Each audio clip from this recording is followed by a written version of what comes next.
少爷回来了。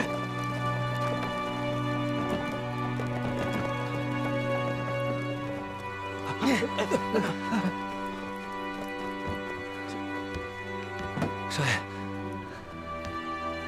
少爷，少爷，少爷。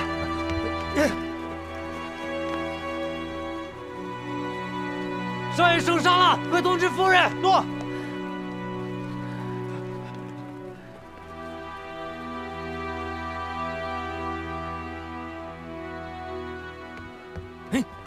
哎，不是，莫公子伤得这么重，你们有没有人去请大夫啊？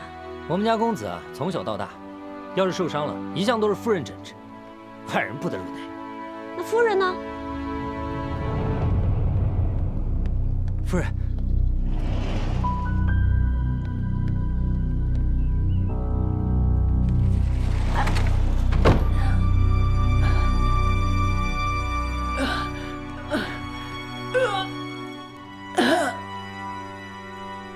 义山，快让娘看看，怎么会伤得这么重啊？义山，没事，娘，傻孩子。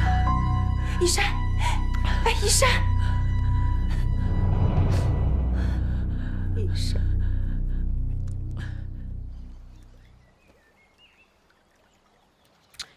喂，真的不用找大夫吗？你管得着吗你？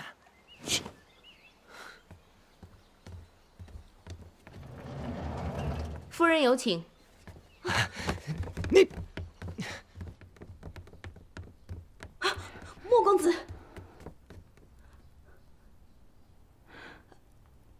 莫夫人，啊，是。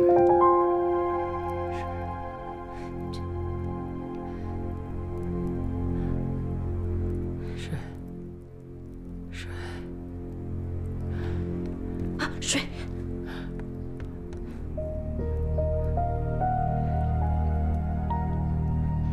慢点，慢点。解释啊，少爷，我在，好好照顾，好好照顾不弃。不，他，诺。莫大哥，你好好休息，我不打扰你了。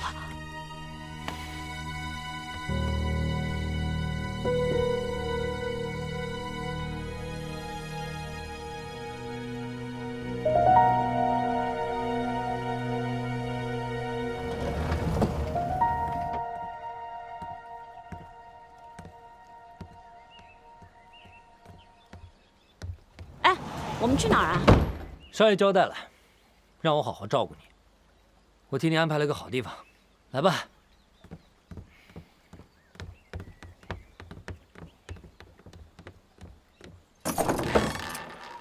请吧。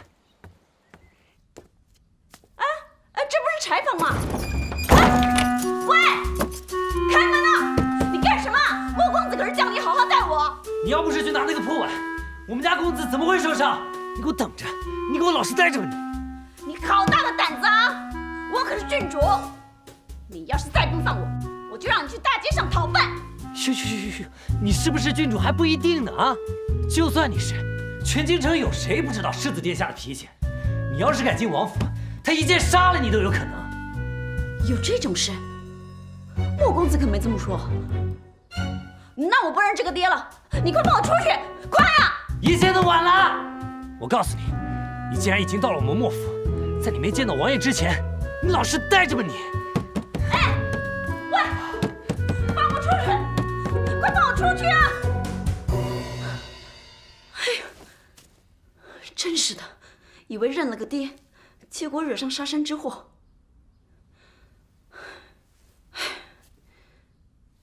看来这狗屁世子真不是什么好东西。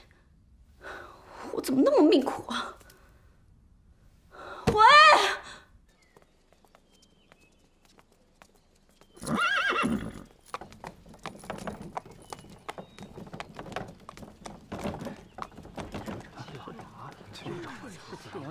哎，今儿第几个了？7、8个。叫！没想到啊，7王爷的私生女居然这么多。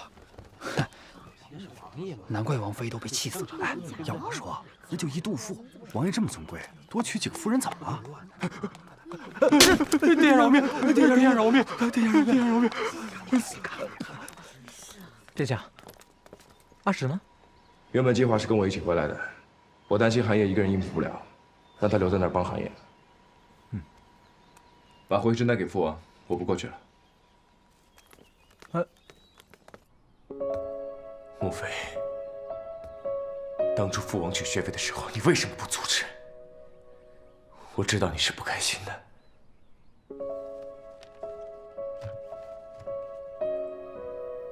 本是枝头傲雪开，却被拂落为泥不血淋。是孩儿错了，孩儿不该对那个小乞丐有怜悯之情，护着他来京城。但穆妃，请放心，我一定不会让他进王府的。少爷，父王回春丹吃了吗？已经吃过了。各府中现在派了多少人？大概送过来7、8个。这些人啊，想讨好王爷都想疯了。但凡年纪接近、相貌差不多的，他就敢送过来，也不怕王爷发怒。薛妃都死了10几年了，谁都不知道私生女长什么样子。他们自然不会错过巴结王爷的机会。莫府还没有把人送来吗？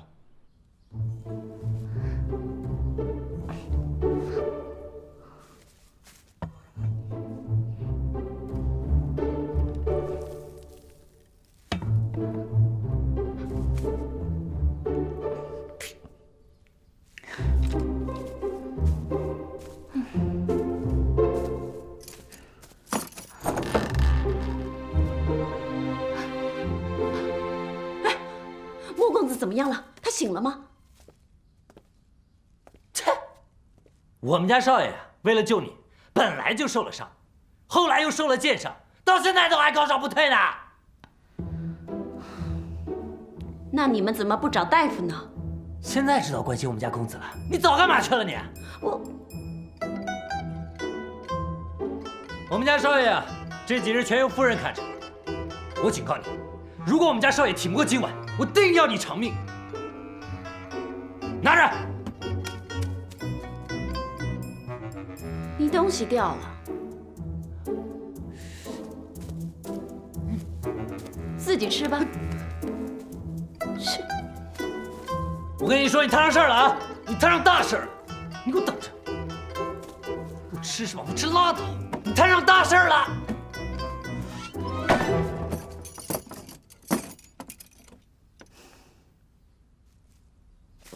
睡觉，睡觉，睡觉，睡着了就不饿了。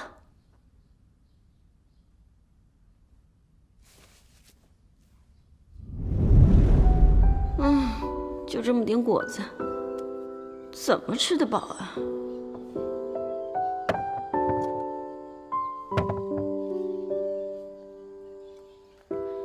母亲，九叔，九叔，你跑哪儿去了？怎么到处找不到你？我呀，去给你要吃的了。今天是你的生日，九叔怎么能让你饿肚子呢？那包子，太好了，九叔，我好想你啊，九叔，我还以为我再也见不到你了。傻丫头，九叔不会离开你的，啊，别哭了。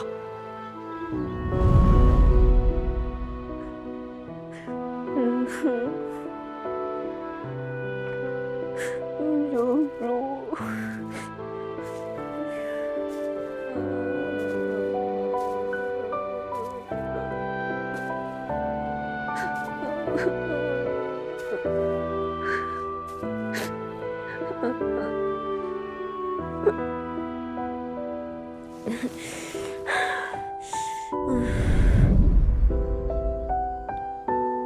不气，包子能吃饱吗？怎么可能？我实在饿了。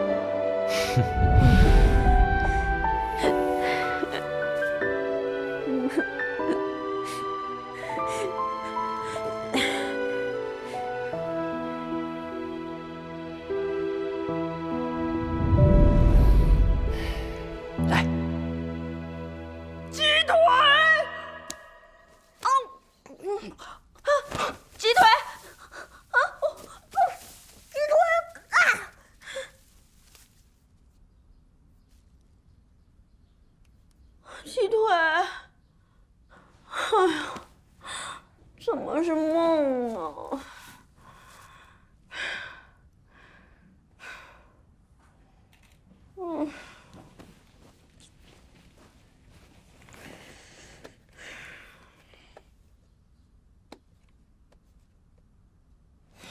就说，这如果是个聚宝盆，那该有多好！可以变出鸡腿，想吃多少就吃多少。可惜我现在只能眼巴巴地望着它，我连柴房都出不去。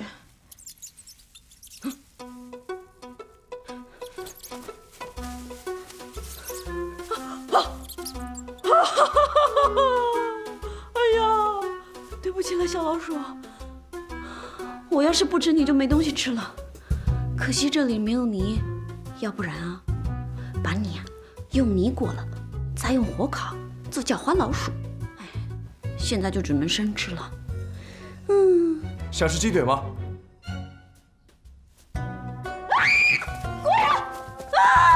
金叔大哥，金叔大哥，开门，开门，里面有鬼啊！你别叫了，这柴房旁边都没人。我给你鸡腿，你别吃那个了。我吃鸡腿，我吃鸡腿，吃鸡腿。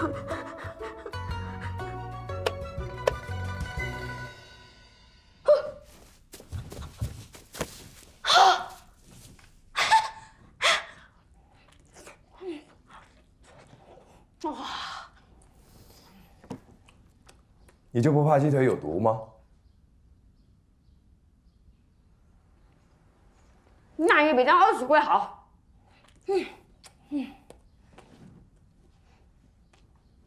而且以我的直觉，你不会是想杀我那些人。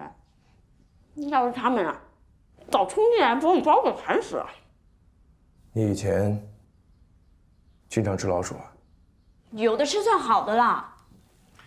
有一年大旱，我跟九叔整整3天没吃东西，差点就吃观音土了。你是没见过吃观音土的人，吃1天就像怀胎10月一样。你知不知道，能活活把人给胀死？幸亏九叔不知道从哪儿变出一大笔钱，高价跟关老爷买了一些米，才撑了过去。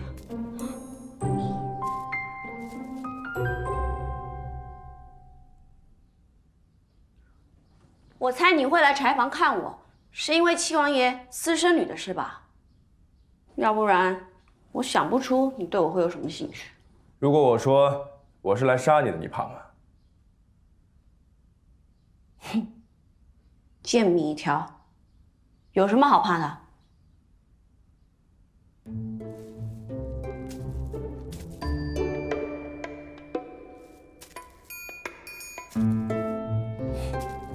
只不过答应九叔的事还没做，挺对不住他的。他对你有这么重要？你有没有想过，如果不是他，你就是郡主，一直过着养尊处优的生活，不用被人欺负，也不用沦落到做乞丐。乞丐怎么了？我只知道九叔就是对我好，有什么好吃的，他一定都先让给我。那一年冬天大雪，若不是他把我护在怀里，我早冻死了。你别看林家让我做义女，墨家把我送去亲王府认亲，他们都算计得清楚。你以为没好处的事，是人人都肯做的？难道你九叔就没有算计过你？他能算计什么？我九叔就只是个乞丐，却拼了命要保护我，养着我。我跟他在一起生活这么久了，难道连这一点我都看不明白吗？哎，别走啊！反正没事，多聊点嘛。不聊也行啊。要不你可以再帮我送点鸡腿过来吗？哎，没有鸡腿也不要紧，2块芋头也行啊。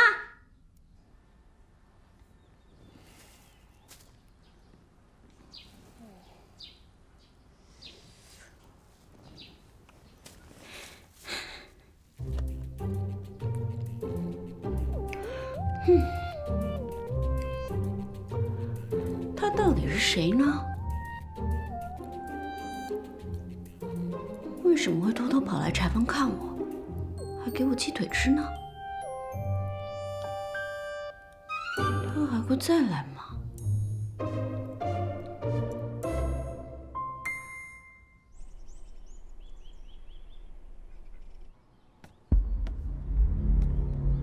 姐姐，那么多人杀不了3个人，我要是你，此刻已经自尽在房里了，怎么还敢出来丢人现眼啊？你别得意。我为什么不能得意？师傅要我去说服朱府去争官营流通权，朱府已经同意，我完成了任务，反倒是姐姐你任务接二连三的失败。我看是再也没有资格和我竞争明月山庄庄主的位置了。师傅在找我了，我不跟你说了。你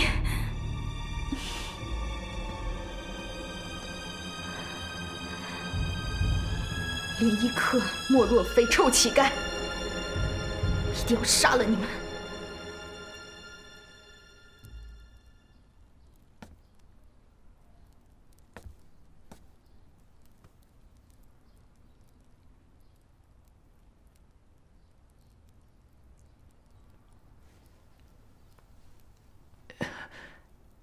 你好。一山，来，慢点儿。一山，是孩儿不孝，让娘担心了。傻孩子，你感觉好点儿了吗？气息已经平稳了，就是伤口还有一些疼，不过已经没有大碍了。菩萨保佑，我儿又度过了一劫。剑生，哎，少爷，刺杀我们的人可有线索了？还没有，不过您放心，我已经把那个黑衣人的画像给画了出来，加派人手去查了。是谁这么不长眼睛，竟敢动到我莫府的头上？恐怕跟这一次的光顾招标有关系。七王爷一直嫌我们方圆钱庄的利息太高，几次与我谈，我都没有让步。看来是有人摸到了他的心思，才动的手。再加上当年您……都是为娘不好。娘，那都是过去的事情了，您就别自责了。我们只要将花不期送到七王府，找到七王爷的遗孤，总是能讨好七王爷的欢心的。剑生，哎，花不期怎么样了？花不还好吧？怎么回事？少爷，要不是因为他，你怎么会受那么重的伤？花不期在哪？说啊！被我关进柴房了。胡闹！少爷，一山，那花不期不一定是王爷要找的人。即使他不是真的，我也要让他成为真的。不是，一山，不是，少爷。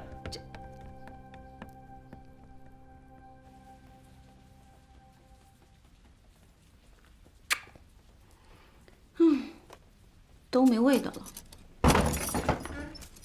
啊，莫公子，你好些了吗？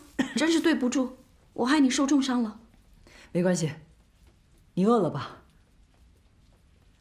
走，带你去吃好吃的。我身体棒着呢，饿2天也不怕。这里柴又多。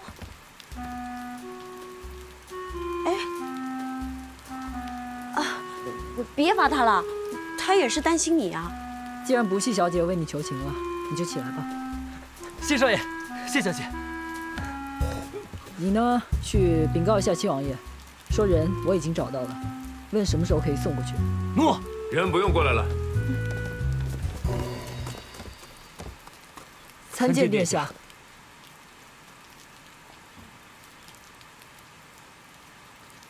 我说过了，这个小乞丐不是我父王的野种。一山最初只是想带不弃来京城游玩，和殿下想的一样，觉得她不可能是七王爷的女儿。但在来京城的途中，听起不弃说起她的身世，觉得有诸多相似的地方。七王爷也一直担心郡主。一山想了想，还是要让七王爷看一下会比较好，以免错过了。你知道这些天有多少人被当成私生女送进王府吗？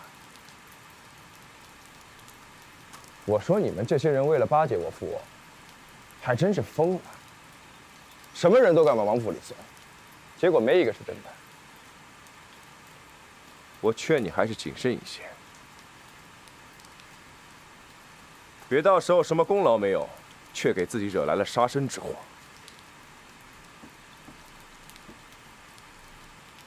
多谢殿下提醒，一山会小心的。你们先下去吧，我要跟他单独聊会儿。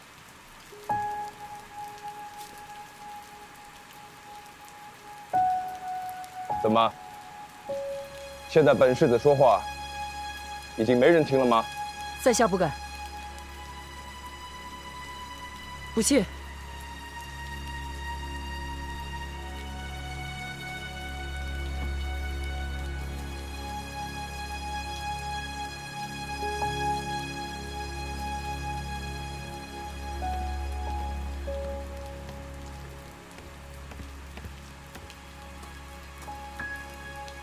殿下只是想跟你叙叙旧，你不用害怕。一山告辞。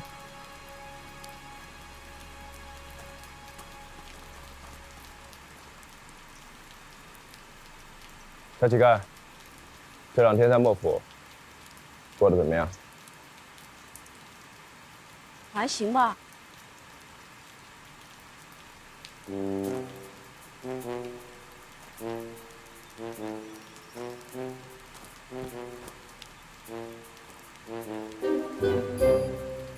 你想进王府吗？我才不想进王府呢，除了吃好点、穿好点，也没什么好的，人又不自由。我现在只想完成九叔的遗愿就行了。这可是你说的，到时候进了王府见了王爷，你就把那天在客栈撒泼耍赖的招数用上，让王爷瞧不上你，听见了吗？那可不行，我不能害了莫公子。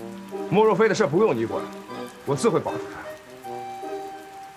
不行不行，莫公子差点因我而死，我不能对不起他。再说了，你不是说我不是吗？那干嘛还需要这些招数啊？难不成我真的是？你不是。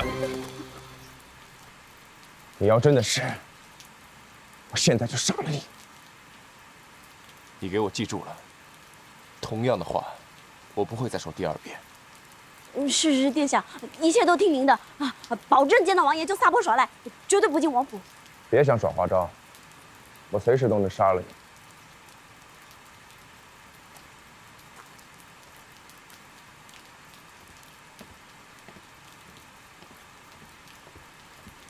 看来这王府真进不得，对不住了，莫公子。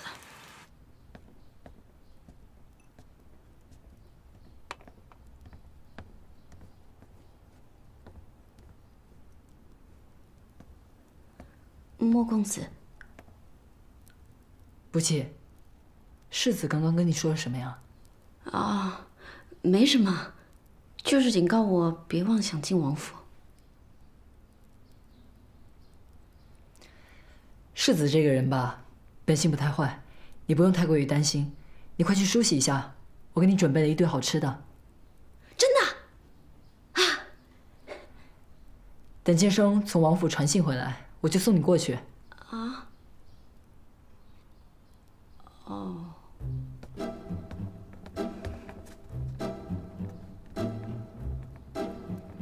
小姐好。小姐，我是伺候您的丫鬟秀春，现在为您更衣。不用。我从小命贱，不习惯让人伺候。这样吧，等我换好衣服，再让你们进来。那奴婢先行告退。对对对对对。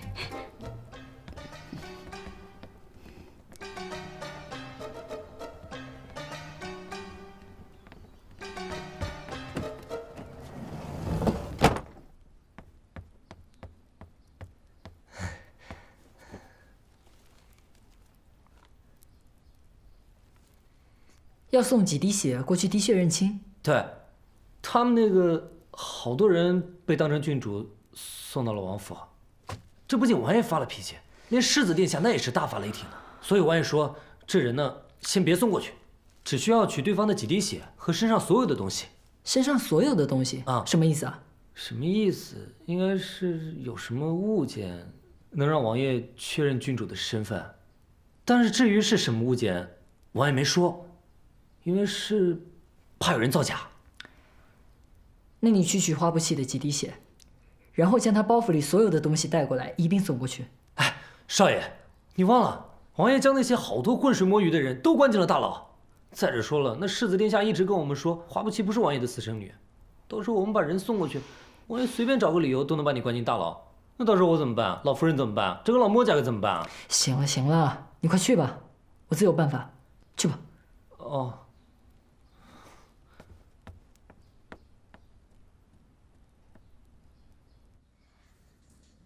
哇，真漂亮！小姐，你换好衣服了吗？哦，好了好了。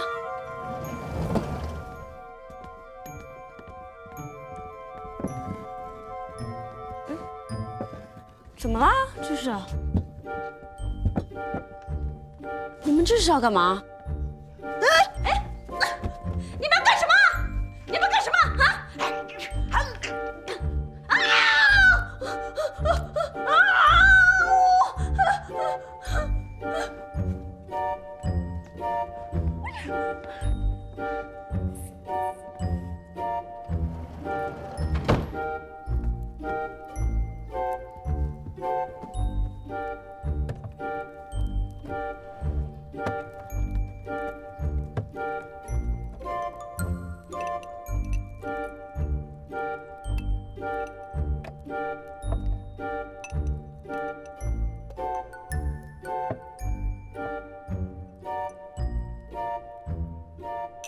少爷，这什么呀？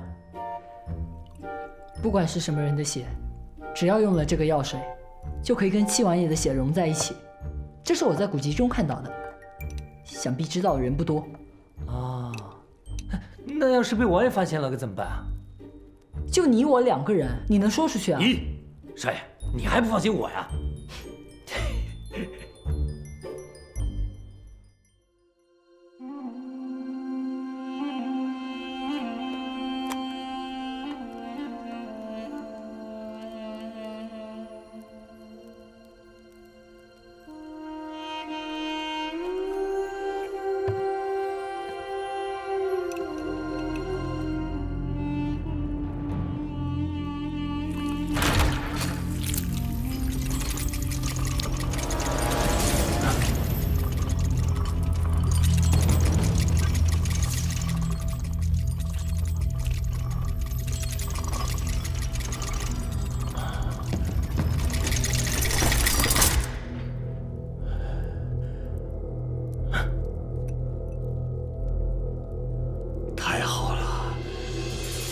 这么多年，终于又找到碧螺天圣女了，恭喜王爷！快看看莫若飞送来这些东西，仔细找找有没有朱华和碧螺天的线索。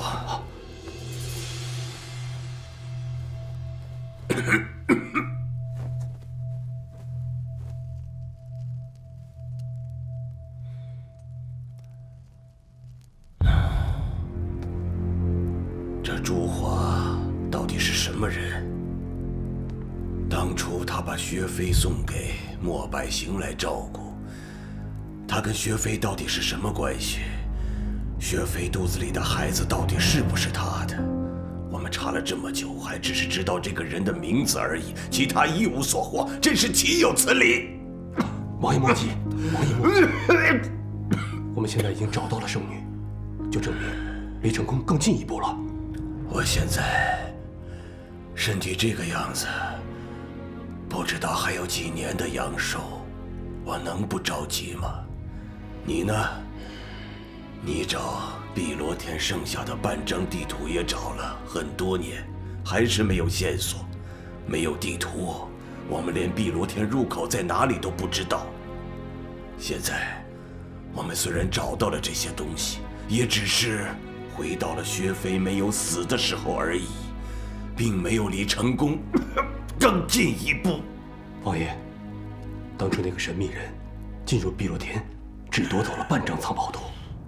若他想得到宝藏，必然会想办法夺取剩下那半张地图和圣女以及圣物。这些年，我一直散布消息，说圣物就在京城当中。若那个人得到消息之后，必然会落入我们的圈套。希望如此吧。莫若飞找到这个女子，我想把她接进王府来。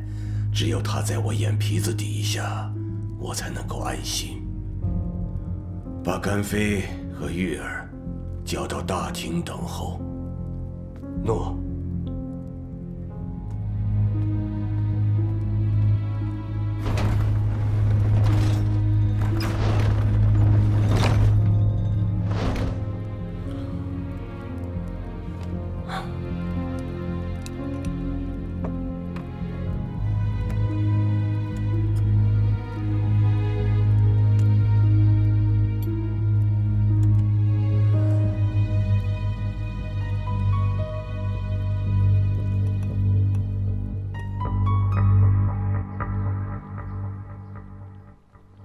这个是今日我附送来的。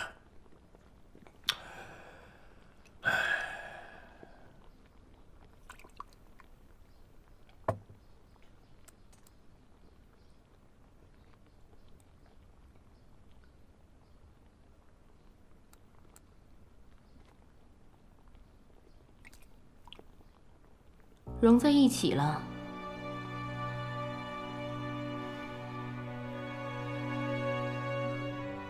都看见了，找了这么多年，终于找到了。这就可以证明，莫府里的花不弃，就是我寻找多年的女儿。我这身体已经时日不多了，能和我的女儿一起团聚，是我多年的心愿。你们一个是我的爱妃，一个是我的儿子，我希望你们能够体谅我。我想把他接进府里居住。王爷，这是哪里话？您是这个家的一家之主，您做什么决定都是对的。不过，这个孩子如此娇贵，可得命人把他看紧了，别让他到我的院子里乱逛。这要有个什么天灾人祸的，我可负不了这个责任呢。你放心，不管他来还是不来，我都不会让他打扰到你。玉儿，你怎么说？要是他敢进王府，我立刻杀了他。玉儿，你就不能体谅一下我的心情吗？父亲何时体谅过母亲的心情？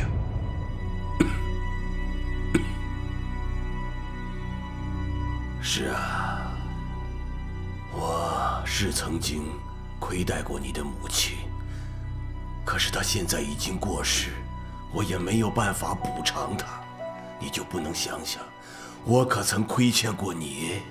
你想要什么，我不是给你最好的？玉儿，你为什么就不能体谅一下为父呢？我要他永远进不了王府，你给得了吗？王爷，王爷，小心身子呀，王爷。王爷，玉儿，父王体弱多病，还要负责关库招标的事情，像花不弃这样的闲事儿，还是少操心的比较好。要不然直接交给儿臣，儿臣定会办妥。只要他死了，外面的风言风语传一段时间，自然会散去。父王觉得如何？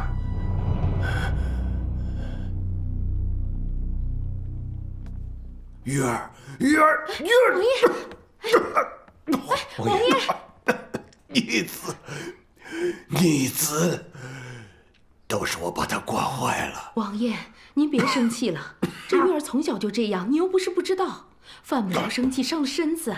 是啊，王爷，玉儿从小就是刀子嘴豆腐心，她不会真的去杀了生郡主的。阿父，玉儿从小跟你习武，你和她的感情可能比我更亲近些，劝她。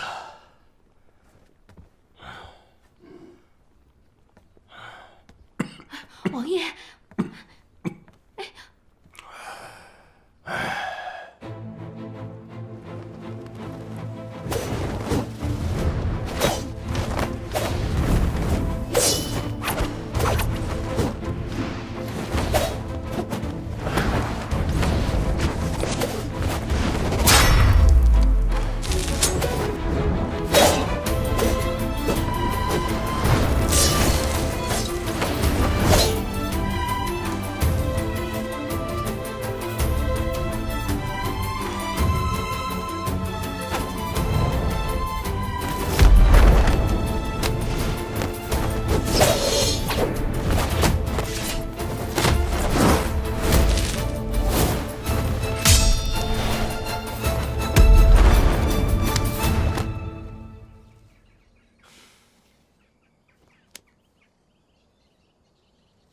几日不见，玉儿的武功又进步了，恐怕再过2年，为师就真的抢不过你了。师傅刚才胜了我，不过没关系，我可以等。等哪天师傅老了飞不动了，我就能不战而胜了。玉儿，此次去西州府有何收获？也没什么收获，只是去求了回春丹而已。父王竟让我去帮他找那个私生女，我没理会，竟还是找到了。玉儿啊，你说你平时在王府里，跟你父王吵得这么凶，出门以后又这么惦记他，真是一对冤家父子啊！师傅啊，我也不想跟他吵。此次去拿回春丹，我本来就是想跟他好好相处，没想到他把私生女的事情闹得满城风雨。如今人人都说我母妃善妒，这件事我如何能忍？这件事不能怪王爷，是为师劝王爷这么做的。我见他终日里消沉，终日长吁短叹，于心不忍。玉儿，要怪就怪为师吧。师傅，我知道你的意思，但是您不能把所有的事情都往你身上揽。玉儿啊，你也知道王爷的身体，难道你就真的忍心让王爷在最后的日子里，终日以惶恐度日吗？这人呐，最割舍不下的就是亲情和爱情。你别看你父王平时对你吵得凶，但这一切都是为了你呀，玉儿。要顾全父王对私生女的心思有很多种方法，但不一定要进王府。玉儿，师傅您别再劝我了，我是不会让那个私生女进王府半步的。你们又想干什么？小姐，给您送点红枣补补血。你们这群人，我的包袱呢？七王爷让少爷将小姐所有东西都送去王府了。什么？拿着陶钵，去京城南下坊兴元当铺找朱先生，到时候把陶钵交给他。记住了，南下坊兴元当铺朱先生。谁让你们乱动我东西的？小姐，哎，放开我！我要去找金生。哎呀，不妾，你马上就要见七王爷了。我虽然不奢求你静如处子，但你也别动如脱兔啊。还有啊，你找剑圣干嘛？为什么乱碰我的东西啊？你们凭什么把我的东西私自送去王府呢？你是在找这个陶钵吗？在天门关，我看你不顾性命也要拿回它。